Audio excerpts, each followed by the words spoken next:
Cinema হলটা stop হয়ে গেল, ভাড়া দিয়ে দিয়ে চালাইলো, এই করলো এই করে। তারপরে আমার বাবা করলো কি, টোবাকোর ব্যবসা শুরু করলো।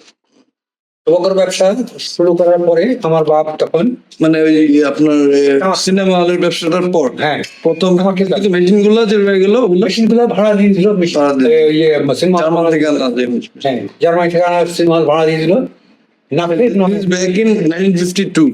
হ্যাঁ 1952 এর পরে 54, 55 এই দেখি বঙ্গভঙ্গর বঙ্গভঙ্গ পরে। পরে বঙ্গভঙ্গ তো তোমার 1904 সালে হয়। ইয়েস ইয়েস ইয়েস 1904 থেকে 11 দিকে বঙ্গভঙ্গ হয়েছিল, 11-12 দিকে। হ্যাঁ রোজ দেখছিল। তো যাই হোক, তখন আমার বাবা কোনো কি টোবাকোর ব্যবসা শুরু করলো। টোবাকোর ব্যবসা করতে যে তখন ধরো যে 1961 সালে 11ই জানুয়ারি, হ্যাঁ করাচি থেকে পাঠিয়ে আসছে। করাচি থেকে পাঠিয়ে আসছে আমার বাপ, আর আমি এদিকে আমার মায়ের তখন লিভার পেইন শুরু হয়ে গেছে। আমি হব, আচ্ছা হ্যাঁ I am the latest son of my parents. তো ফার্স্ট চাইল্ড না লাস্ট চাইল্ড লাস্ট। তো তখন আমার দোকানে মানে শোরুমে খবর দিচ্ছে যে আপনার তো ইয়ে হবে, আপনার স্ত্রীর তো বাচ্চা হবে, আপনি বাসায় যান। তা আমার বাবা আসতে পারেন, আসতে পারছে না, কারণ করাচি থেকে পার্টি আসছে মানে ইয়ে নেওয়ার জন্য, তামাক নেওয়ার জন্য। আচ্ছা, তো তারা আমার গ্রো করতেন কই? রংপুরে তামাক ইয়ে হতো, আবাদ হতো। তো দিনাজপুরে কিছু কিছু হতো, এটা নাটক, এটা বলা যায় না। তো তখন আমার বাবা প্রায় 10-10,500 টাকার তামাক বিক্রি করছে তাদের কাছে, সেল করছে। 10,000 টাকা, 100 টাকা। 1961 সালে আমি বলি তোমাকে, 1961 সালে 1000 সিসির একটা টয়োটা করোলা গাড়ির দাম, টয়োটা স্টারলেট আছে না 1000 সিসি, তখন এই গাড়িগুলোর দাম ছিল 6,000 টাকা। নতুন গাড়ি, নতুন রিকন্ডিশন না, নতুন একটা গাড়ির দাম ছিল 6,000 টাকা। তো আমার বাবা ঠিক সেই সময় একদিনে বিক্রি করলো তামাক 13,500 টাকা। আমি তো বিক্রি করলো, হ্যাঁ নন বেঙ্গলি পার্টি, করাচি থেকে পার্টিগুলো আসতো, বড় বড় পার্টিগুলো করাচি থেকে আসতো। করাচি থেকে আবার রিসেল করতো, ওরা সিগারেট বানাতো, ডিভাইন করতো। হ্যাঁ এবং পাকিস্তানি সিগারেট তো অত্যন্ত ভালো মানের। আচ্ছা, পাকিস্তানি সিগারেট অত্যন্ত ভালো মানের, তাই হ্যাঁ। মানে আমাদের যে বিটিসি, মানে হ্যাঁ আমাদের যে ব্রিটিশ টোবাকো ছিল, ব্রিটিশ আমেরিকান টোবাকো, তো আমেরিকা যোগ হয়েছে। আগে ছিল শুধু আচ্ছা, পরে আমেরিকা যোগ হয়েছে। হ্যাঁ, যেমন ACI, এইটা ছিল ICI। আচ্ছা, ইম্পেরিয়াল, হ্যাঁ ICI ছিল, ইম্পেরিয়াল কেমিক্যালস ইন্ডাস্ট্রিজ। হ্যাঁ, বস কোম্পানি কি জানিস? অ্যাস্ট্রাজেনেকা। তারপরে আমাদের যে স্মিথ অ্যান্ড ক্লাইন, তারপরে রেকিন অ্যান্ড কোলম্যান, এগুলা বিভিন্ন রকম বলে, এরা আছে না, এরা হচ্ছে সব ঠিক আছে। তো সেই সময় আমার বাপ 10,500 টাকা বিক্রি করে ফেলছিলাম। এখন আমার ছিল, হ্যাঁ না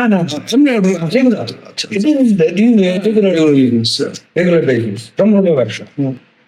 তখন তোমার মনোপলিও বলা যেতে পারে। হ্যাঁ, নাম ছিল বেঙ্গল টোবাকো স্টোর। হ্যাঁ, আচ্ছা, বেঙ্গল টোবাকো স্টোর নাম ছিল দোকান, বেঙ্গল টোবাকো স্টোর। তো সেই সময় আমার বাপ তো মানে বাসায় আসার জন্য, আর আমার মা এদিকে খেপে যাচ্ছে যে আসতেছি না, আমার বাপ আসতেছে। আমি তো হয়ে গেছি, আমি হয়ে গেছি। পরে খবর হলো যে 11টার সময়, 11 জানুয়ারি বেলা 11টার সময় 1961 সালে আমার জন্ম। সেই দিন ছিল বুধবার। এটা আমার মায়ের কাছ থেকে শোনা, পরে আমি ক্যালেন্ডার মেয়ে লিখছি, ঠিক আছে, তারিখ ডেট সব ঠিক আছে, বার বুধবার, ওয়েডনেসডে সবই ঠিক আছে। তারপরে আমার বাবা করলো কি, স্টেশন রোডে গেল। স্টেশন রোড দিনাজপুর জেলা শহর, স্টেশন রোড হচ্ছে সব থেকে পশ এলাকা। এখানে যেরকম এলিফ্যান্ট রোড, হ্যাঁ এরকম পশ এলাকা, সেখানে গেল। সেখান থেকে টাকা দিয়ে একটা টেবিল ল্যাম্প কিনলো, এরকম টেবিল ল্যাম্প, এরকম একটা টেবিল ল্যাম্প কিনছে। তো টেবিল ল্যাম্পটার গুরুত্বটা হচ্ছে যে টেবিল ল্যাম্পের গুরুত্বটা হচ্ছে টেবিল ল্যাম্পের বাতিটা হচ্ছে একটা স্টার, আচ্ছা হ্যাঁ একটা স্টার, এবং সুইচ যেটা সুইচ অন অফ করে, অন অফ করে, সেটা সুইচটা হচ্ছে রেডিয়ামের।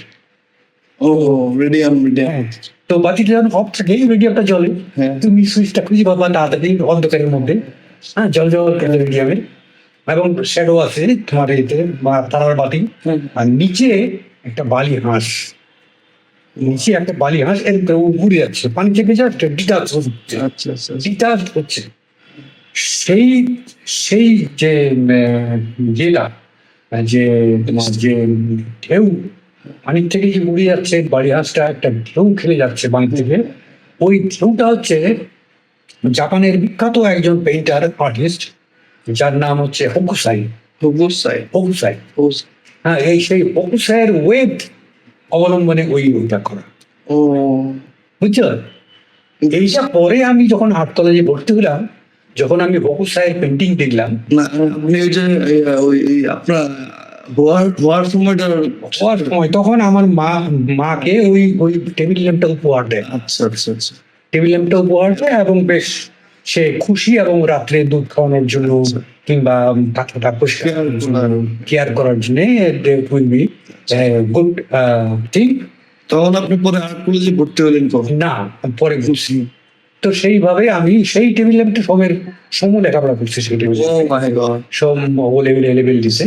ও মাই সেই আমি যখন দিনাজপুরে এইজ তো মিনিমাম 40 ইয়ার্স না 64 years oh my 64 years without assembly time, it's still running still run, এবং রেডিমেড বাতিটা নাই, আর ওই তারার বাতিটাও নাই, এটা স্বাভাবিক হ্যাঁ হ্যাঁ এই সেটটাও নাই, শুধু ওই ঘাসটা আছে আর এটা আছে, ডিসপ্লেটা আছে। তো যাই হোক, পুরো এন্টিক হ্যাঁ, তো যাই হোক আমার জন্মটাই এরকম। হ্যাঁ তো তার পাশে আমি ওই ছোটবেলায় আস্তে আস্তে বড় হলাম, হাঁটা শিখলাম, হাঁটা শেখার পরে আমি একটু একটু যখন মানে বাড়ির থেকে বাইরে স্কুলিং স্কুলিং এ বাড়ি থেকে বাইরে যাওয়া শিখছি, তার আগেই আমি রেডিও চালাতাম। বাসায় ছিল হ্যাঁ, বাসায় ছিল বাসায় একটা রেডিও ছিল, 4 ব্যান্ডের রেডিও ছিল, ফিলিপসের, যেটাকে বলে হলিউড সেট রেডিও, আচ্ছা হ্যাঁ 5 ব্যাটারি দিয়ে চলে। সেই রেডিওটা আমি চালাতে পারতাম। তখন আমার বয়স হচ্ছে 5-6 বছর বয়স। তো 61 সালে জন্ম হলে পরে এক এক সালে এক এক ইয়ার, তো 65 সালে 5 বছর। তো 65 সালে যখন হিন্দুস্তান পাকিস্তান যুদ্ধ লাগে, 17-18 দিনের যুদ্ধ, সেই সময় দিনাজপুরের উপর দিয়ে 2টা জেট প্লেন উড়ে যায় খুব শব্দ করে, আচ্ছা হাওয়াই জাহাজ বলে যেটাকে, হ্যাঁ কোন দেশের প্লেন হলো ইন্ডিয়ান ইন্ডিয়ান ইন্ডিয়ার সাথে তো যুদ্ধ লাগে, ইন্ডিয়ান এয়ারফোর্স ইন্ডিয়ান এয়ারফোর্সের, ইন্ডিয়ান বায়ুসেনা, আচ্ছা ইন্ডিয়ান এয়ারফোর্স না, বাংলাদেশ এয়ারফোর্স, ইন্ডিয়ান হচ্ছে বায়ুসেনা। আচ্ছা তো তখন ওই যুদ্ধ লাগে, তখন করে যখন যায় ওই প্লেন দুটাকে আমি দেখছি, সেই সময় বেরোয় আকাশে দেখি, মেমোরিটা আছে আপনার এবং যেখানে তুমি টার্গেট করবা, শব্দ যেখানে, তার আগে টার্গেট করতে হয়, সাউন্ড অফ লাইট সাউন্ডের বেশি যায় আর কি। হ্যাঁ, সাউন্ডের ভেলোসিটি হচ্ছে 1120 ফিট পার সেকেন্ড, সাউন্ডেরও আগে যায় সুপারসনিক। সুপারসনিক তো যাই হোক, তো দেখলাম তখন আমি রেডিও চালাতে জানতাম, এবং এই যে একটা বিজ্ঞাপন দেয় না বাংলাদেশ বেতারে, বিজ্ঞাপন দেয় না ওই যে কি বলে কি বলে কোকা কোলার, তারপরে তোমার ইয়ে কি বলে, এখন বিজ্ঞাপন গুলো কেমন হতো তখন ওই বিজ্ঞাপনের কথার জন্যই এই কথাগুলো বললাম। আচ্ছা হ্যাঁ, তখন যে বিজ্ঞাপনটা দিত সেটা সব থেকে মনে পড়ে 7 আপ। 7 আপ হ্যাঁ, 7 আপের বিজ্ঞাপন খুব পশ একটা বিজ্ঞাপন দিত। হ্যাঁ, আচ্ছা এখন যেমন ট্রান্সকম মনে হয় গ্রুপ মনে আছে বেলা পানে বাংলাদেশে অনেক হ্যাঁ ট্রান্সকম গ্রুপ আনে, আগে আনতো পোলার স্ক্রিমের ইয়েটা আছে না, ওরা আনতো 7 আপ, ওই যে আমানুল্লাহ নাম, আচ্ছা আচ্ছা ওটার মালিক ছিল আমানুল্লাহ। আচ্ছা আচ্ছা 7 আপ, মিরিন্ডা, আর তোমার হচ্ছে আর কি ছিল, We're talking about 1950s, 68 1968. 68 beginning, 68 থেকে বিজ্ঞাপন কার্যক্রম শুরু হয়ে ওদের। তখন বলতো আবার radio Pakistan Dhaka, radio Pakistan Dhaka. TV আসে নাই। টিভি দিনাজপুর শহরে তখন টিভি আসেনি, রেডিওই আমাদের ভরসা, রেডিওই একমাত্র ডিভাইস, ইলেকট্রনিক ডিভাইস, এন্টারটেনমেন্টের মাধ্যম, মিউজিকের মাধ্যম। সিনেমা হল, নাটক এবং এই রেডিও। রেডিওতে আমরা নাটক শুনতাম, আচ্ছা আচ্ছা আচ্ছা। রেডিওতে এই দরজা জানলা বন্ধ করে দুপুরবেলা নাটক শুনতাম অন্ধকারে। So, আলাপ হইতো না এরকম একটা কোনো। হ্যাঁ, ওদের ওদের আলাপ হতো, সুন্দর আলাপ হতো, আমাদের পডকাস্টের নাম বাইরে আলাপ পডকাস্ট। আলাপ বোটকাচ্ছে না, তখন আলাপ হতো। এবং তখন দেহের ক্লান্তি মিটায় কীর্তি যোগায় সারাদিন। হ্যাঁ, হরেক রকম মানুষ আছে শহর বন্দর গ্রামে, হরেক রকম জিনিস আছে কত কত নামে, সবাই জানে, সবাই বলে, সবাই শুনে। Seven up, up, up, 7 up. হ্যাঁ, up, এরকম। এরকম গানটা আমি লিখে নিয়ে যাবো, হ্যাঁ, সুন্দর করে লিখে নিয়ে যাবো। দিস ইজ গোল্ড মাইন, এগুলো তো কেউ জানে না। না, এগুলো জানার কোনো প্রশ্নই আসে না। খুব ইন্টারেস্টিং। ইন্টারেস্টিং তো লাগবেই।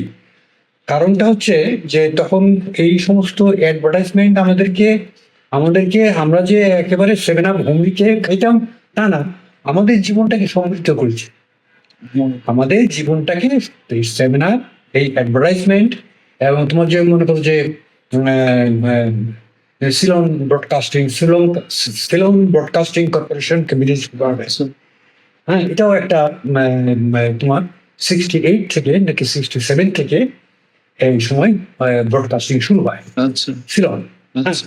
এবং আমাদের জানা উচিত যে শ্রীলঙ্কা হচ্ছে আমাদের এখানকার এই উপমহাদেশের সর্বপ্রথম ব্রডকাস্টিং স্টেশন, রেডিও স্টেশন। ও মানে আমাদের সাউথ এশিয়ার মধ্যে ইন্ডিয়া, বাংলাদেশ, পাকিস্তান, শ্রীলঙ্কা হচ্ছে ফার্স্ট, তারপরে হচ্ছে কলকাতা, তারপরে আমাদের ঢাকা। আচ্ছা। হ্যাঁ, তো ঢাকার আগে বম্বে টম্বে দিকে হয়ে গেছে সেটা। যেমন ধরো যে আমাদের যে মেডিকেল কলেজ, এই মেডিকেল কলেজ করাচি মেডিকেল, হ্যাঁ, ভেলোর মেডিকেল, আর হচ্ছে আমাদের ঢাকা মেডিকেল, এই একই সময় 1946 সালে তৈরি। ঢাকা ভার্সিটি এর পরে আগে? ঢাকা ভার্সিটির পরে। আচ্ছা আচ্ছা। ঢাকা ভার্সিটির পরে ঢাকা মেডিকেল। ঢাকা মেডিকেলটা করছে আসলে দ্বিতীয় বিশ্বযুদ্ধের আহত সৈনিকদের জন্য, ওকে ওদের স্বার্থে। ওকে, ব্রিটিশরা তখন ওদের স্বার্থে ওরা মনে করছে যে নিজে মোর অ্যাকোমোডেশন, হ্যাঁ, সেই জন্য ওরা ইয়ে করছে। তো এইটা হলো তোমার কি ইতিহাস, এরকম পপ হয়ে আসছে। তো সব থেকে স্কুলিংটা বলছি সব থেকে পুরোনো রেডিও স্টেশন হচ্ছে সব থেকে আগে পৃথিবীর মধ্যে সব থেকে আগে 1922 সালে 22 সালে বিবিসি ব্রডকাস্টিং কর্পোরেশন প্রথম, এবং এটা লিমিটেড কোম্পানি ছিল, এর মধ্যে মার্কনি কোম্পানি, হ্যাঁ, অন্য কোম্পানি ছিল, হ্যাঁ, এগুলো কোম্পানি ছিল। তো আমি তারপরে শ্রীলঙ্কা ব্রডকাস্টিং ছিল, আর রেডিওতে তোমার ঢাকা রেডিও। এই তো ঢাকা রেডিও শোনার সাথে সাথে আমরা কলকাতা রেডিও শুনতাম, আকাশবাণী কলকাতা। হ্যাঁ, তখন ওই যে মিডিয়াম ওয়েভ, তো মিডিয়াম ওয়েভে এটা হচ্ছে ক্ষতিকর, মানে বাজে দিকটা হচ্ছে শোষ আওয়াজ বেশি করে, শোষ আওয়াজ বেশি করে, হ্যাঁ, এবং হাই ফ্রিকোয়েন্সি চ্যানেল না হলে, হাই ফ্রিকোয়েন্সি রেডিও চ্যানেল না হলে একটু ঘড় শব্দ করে, এবং যখন মনে করো যে বিদ্যুৎ চমকায়, সেই বিদ্যুৎ চমকানোর শব্দটাও আসে রেডিওতে। noise insulation নাই। There is lot of noise over there. There is no noise insulation technology. তখন নো নয়েজ সিলেকশন টেকনোলজিটা হচ্ছে এফএম। আচ্ছা।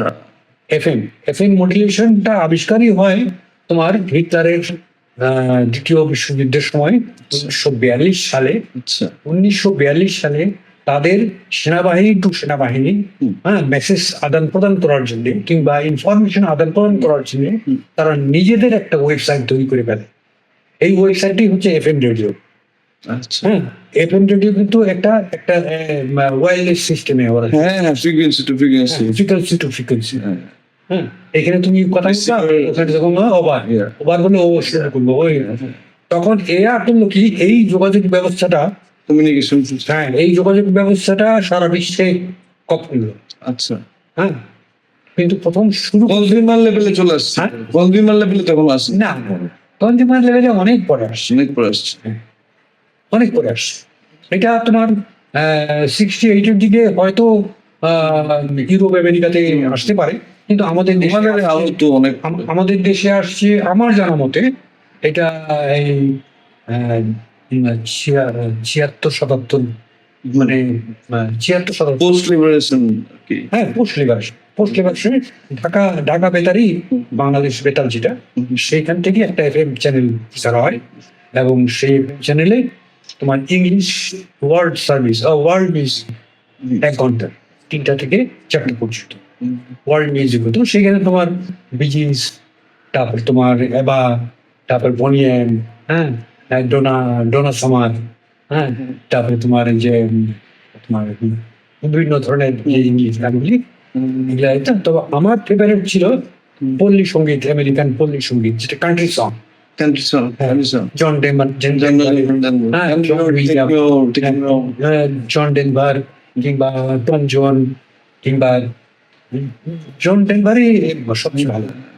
তো কিছু কান্ট্রি সং জনরাটা আপনার ফেভারিট ছিল favorite। তারপরে তোমার অনেক ইংরেজি গান শুনতাম আমরা তখন, ইংরেজি গান রেডিও অস্ট্রেলিয়াতে ইংরেজি গান শুনতাম। এমনকি তখন আমি 1977-এর দিকে আমি ওই রেডিওগুলোতে চিঠি লিখতাম। হুম। চিঠি লিখলে হয় কি ওরা কিভাবে লিখতেন এটা মানে পোস্ট করতেন কিভাবে by by post by post, ও বাংলাদেশ পোস্ট অফিস। তো পোস্ট করতাম, ওরা তখন আমাকে পাঠাতো কি ওদের রেডিও অ্যালার্ম পাঠাতো। হ্যাঁ, মানে মাসিক একটা প্রোগ্রাম থাকে, স্কেডিউল টাইপের হ্যাঁ মাসিক, ওটাকে বলে অ্যালার্ম। হ্যাঁ, ওটাকে বলে অ্যালার্ম বলে, ওটা পাঠাতো আমাকে মানে সূচিপত্র। হ্যাঁ, ওটা পাঠাতো বিবিসি থেকে পাঠাতো, রেডিও জাপান থেকে পাঠাতো, রেডিও অস্ট্রেলিয়া, বুখারেস্ট, এই ধরনের অনেক রেডিও সেন্টার আছে যেগুলা বাংলায় প্রচার করে। তো কোনো মতে ইংরেজিতে খালি কোনো মতে লিখতাম যে আমি একজন রেগুলার listener। লিসেনার কথাটা জানতাম না, তখন হেয়ারার বলতাম। আচ্ছা হ্যাঁ হ্যাঁ, লিসেনার কথাটা তখন তখন আসলে জানতাম না, জানতামই না, আমি তো আচ্ছা, হ্যাঁ। তখন বাচ্চা। ওই টাইমে আপনি 77 মানে হচ্ছে তখন আমার বয়স হলো 14-15, আচ্ছা আচ্ছা টিনেজারও আগে 15-16 হবে। হ্যাঁ, তারও মানে সেই সময় এত ভালো তো ইংরেজি জানতাম না, এখনো জানি না। তখন আমি ওই এইটা আমি তোমাদের এলাম টেলাম যা আছে পাঠালে পরে আমি তোমাদের রেডিওটা শুনি, যে আমি উপকৃত হতাম। এটা কোনোভাবে ইংরেজিতে কমিউনিকেট হ্যাঁ, ওই 1 টাকা 1.5 টাকা করে লাগতো স্ট্যাম্প কিনে পাঠাই দিতাম। এবং ওরা ওই সেই সময় রিপ্লাই করতো অবশ্যই, ও এবং ওরা রিপ্লাই করবে না মানে কি, ওরা ওরা বলছেই তাকে রিপ্লাই দেওয়ার জন্য। আচ্ছা আচ্ছা ওদের খাম, ওদের মানে মানে বড় বড় এত বড় খাম, রেডিও জাপানের যে এনভেলপটা খামটা এত সুন্দর দেখতে, ওরা ভিউ কার্ড পাঠাচ্ছে। আচ্ছা আচ্ছা আচ্ছা সেই ভিউ কার্ড গুলি এখনকার বাজারে এগুলা এই ধরনের এই কোয়ালিটি ভিউ কার্ড এখনো পাওয়া যায়। হ্যাঁ তোমার radio Moscow, Russia Russia Russia একটা বিশাল নেটওয়ার্ক ছিল রেডিও, এখনো রাশিয়া বড় সেন্টার, খুব powerful radio frequency. Russia, voice of America, VOA, হ্যাঁ রেডিও মস্কোভা, আচ্ছা আচ্ছা রাডিও মস্কোভা মানে হচ্ছে রেডিও মস্কো। ডিডব্লিউ একটা জার্মানে জার্মান ডয়েচে ভেলে। ছিল জার্মান রেডিও আমি তখন জানতাম না, আমি বুখারেস্ট জানতাম, রেডিও মস্কো জানতাম, রেডিও অস্ট্রেলিয়া জানতাম, অস্ট্রেলিয়াতে ইংরেজি গান দিত, মস্কোতে ইংরেজি গান দিত। তোমার সিলন ব্রডকাস্টিং কর্পোরেশন বিভাগে 25 और 41 मीटर আপনি ফ্রিকোয়েন্সি গুলো টিউন করতেন কিভাবে? ওইভাবে দেখে জানতেন আপনি কোনটা কোন ওইভাবে দেখে দেখে এবং ওরা বলতো সবসময় কত নম্বরে 31 और 41 मीटर बैंड पर আচ্ছা হ্যাঁ বলতো যে মনে করো যে খবর হচ্ছে ये रेडियो पाकिस्तान का आलमी सर्विस है মানে রেডিও পাকিস্তানের ওয়ার্ল্ড সার্ভিস আলমি সার্ভিস মানে ওয়ার্ল্ড সার্ভিস हाँ ওরা যখন খবর পড়তো अभी आप खबरें सुनते हैं मशरकी पाकिस्तान में देखिए 1 और मगरबी पाकिस्तान में 12 बजे हैं মানে পূর্ব পাকিস্তানে 1টা বাজে আর পশ্চিম পাকিস্তানে 12টা বাজে 1 ঘন্টা তফাৎ হ্যাঁ আর বাকি দেশগুলো আপনি টাইমিং মিলাই নিচ্ছেন আর কি তখন আমরা ওই ঘড়ি টাইম মিলাইতাম রেডিও টিক টিক করে শব্দ হতো আচ্ছা ওই তখন আমরা বিবিসি থেকে টাইম মিলাইতাম আচ্ছা আচ্ছা আচ্ছা হ্যাঁ ওই তখন ওই যে মনে করো যে ইয়ে রেডিও নেপালেও একটা হিন্দি প্রোগ্রাম হতো ওই হিন্দি গানগুলো শুনতাম সেই পুরোনো দিলীপ কুমার আমলে কিংবা তোমার এই যে কি বলে রাজেশ খান্না তবে সব মিলা ঠাকুরের যে ছবিগুলি 68-এর 70-এর ছবি সেই ছবিগুলো আমরা ওই ওই গানগুলো শুনতাম এবং সেই ছবি আমরা সিনেমা হলে দেখতাম আবার ইংলিশ হ্যাঁ হ্যাঁ আমরা হিন্দি এই ইন্ডিয়ান ছবিগুলো সিনেমা হলে দেখছি যেমন যেমন ধরুন যে পথে হলুদে শোলে তারপরে না শোনে না হিন্দি না বাংলা বাংলা আচ্ছা বাংলা বাংলা তারপরে আরাধনা ওই যে রাজেশ খান্না সৈন্য ঠাকুর আছে আরাধনা বাংলা দেখতাম আচ্ছা আচ্ছা তো ওখানে তোমার তারপরে তোমার সত্যজিৎ রায়ের আগে রবীন্দ্রনাথ হ্যাঁ সত্যজিৎ রায়ের ছবিও দেখছি সিনেমা হলে আচ্ছা আচ্ছা কবি গায়ন বাঘাবাই আচ্ছা আচ্ছা আচ্ছা হ্যাঁ হিরো রাজা দেখি না এর আগে আমি এখনো দেখি মানে আমার স্যার বলতে হ্যাঁ আমরা কবি গায়ন বাঘাবাই সিনেমা হলে দেখছি হ্যাঁ যেমন দ্বীপ জেলে যাই দ্বীপ জেলে যাই এমন বন্ধু আর কে আছে আচ্ছা আচ্ছা আচ্ছা। এরকম গান তারপরে তোমার মানে এই সিনেমা হলে এই সিনেমা গানগুলা এই এই গানগুলা তোমার ক্লাসিক মানে কি এখন ক্লাসিক এবং ক্লাসিক তখন আমরা এই গানগুলো শুনতাম রেডিওতে শুনতাম আশপাশে হেঁটে যাচ্ছি পাড়ার মধ্যে দিয়ে হেঁটে হেঁটে যাচ্ছি দুপুরবেলা এই গানগুলো শুনতে শুনতে যাচ্ছি ট্রেন্ডিং মানে ও ভোলা শিব আমারি তুমি মানে এই গানগুলো শুনতে শুনতে আমরা হাসপানি করতাম এরকম করে শুনতাম শুনতে শুনতে যেতাম আর যে 7-Up-এর বিভিন্ন অ্যাড আছে এরকম তো তোমার জন প্লেয়ার গোল্ডি ওকে মানে জন প্লেয়ার টোবাকোর অ্যাড হইতো হ্যাঁ ও মাই ছিল গড অনেক মনে পড়ছে একটা ও করে একটা প্লেন গেল হ্যাঁ করে একটা মানে মানে তোমার দ্বিতীয় বিশ্বযুদ্ধের সময় যায় না ওই প্লেনগুলো একটা গেল আর একটা কুকুরের ডাক হলো বুক বুক করে তারপরে জন প্লেয়ার গোল্ডি বা শেষ দিস ইজ দ্যাট বা শেষ আর কিছু না জন প্লেয়ার গোল্ডি এইটুকুই বুঝি নাও টমেটো কেচাপ আচ্ছা আচ্ছা টমেটো কেচাপের অ্যাড দিতে আচ্ছা তারপরে যে 570 সাবান আচ্ছা আচ্ছা হ্যাঁ কিসেন্ট কিসেন্ট 151 একটা সাবান ছিল আচ্ছা কিসেন্ট 151 ময়লা কাপড় ভালো কাজ করে এরকম একটা গান আছে।